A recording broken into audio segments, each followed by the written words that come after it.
Wala na pa rin naman tayong minomonitor na anumang bagyo or low pressure area sa loob at labas ng ating Philippine Area of Responsibility. Pero meron tayong tatlong weather system na nakakaapekto dito sa ating bansa sa ngayon.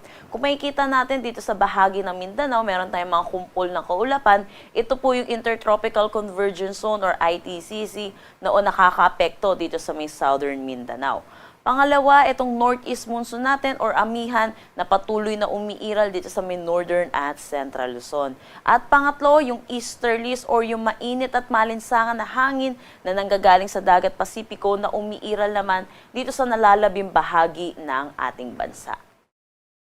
Para sa magiging panahon natin ngayong araw dito sa Luzon, dulot ng northeast monsoon, makakaranas ng maulap na papawirin na may mga pag-ulan itong buong Cagayan Valley, ilang bahagi po ng Cordillera Administrative Region, particularly dito sa may Apayao, Kalinga, Mountain Province at Ifugao, kasama na rin dito sa may Aurora at Quezon.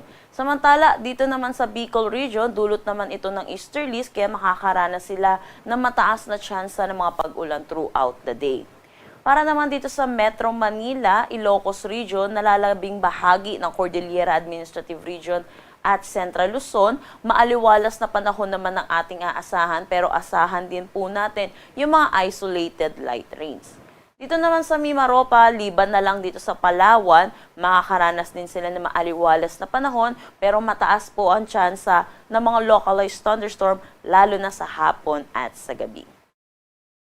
Agwat ng temperatura para sa Metro Manila, 23 to 30 degrees Celsius, Lawag, 24 to 32 degrees Celsius. Dito naman sa Tuguegarao, 22 to 26 degrees Celsius, Baguio, 15 to 23 degrees Celsius.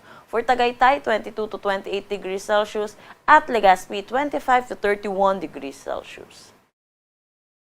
Dulot na rin naman itong easterlies, makakaranas pa rin ng kalat-kalat na pag-ulan dito sa may Northern Samar at Eastern Samar. Pagdating naman dito sa may Caraga, Davao Region, Sarangani, Sultan Kudarat, dito sa may Basilan, Sulu at Tawi-Tawi at Palawan, makakaranas din sila ng mga kalat-kalat na pag-ulan dulot naman ng Intertropical Convergence Zone. Iba yung pag-iingat po sa ating mga kababayan dahil itong mga pag-ulan ay posible po na magdala ng mga flash flood o kaya mga pagguho ng lupa.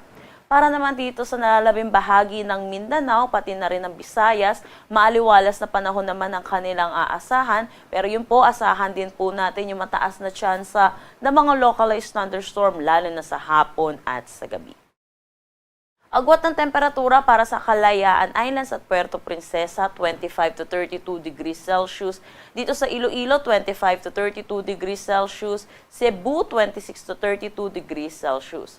Sa Tacloban, 26 to 31 degrees Celsius. Cagayan de Oro, 25 to 31 degrees Celsius. Zamboanga, 24 to 33 degrees Celsius. At Davao, 24 to 31 degrees Celsius. Wala naman tayong nakataas na anumang gale warning sa anumang seaboards ng ating bansa.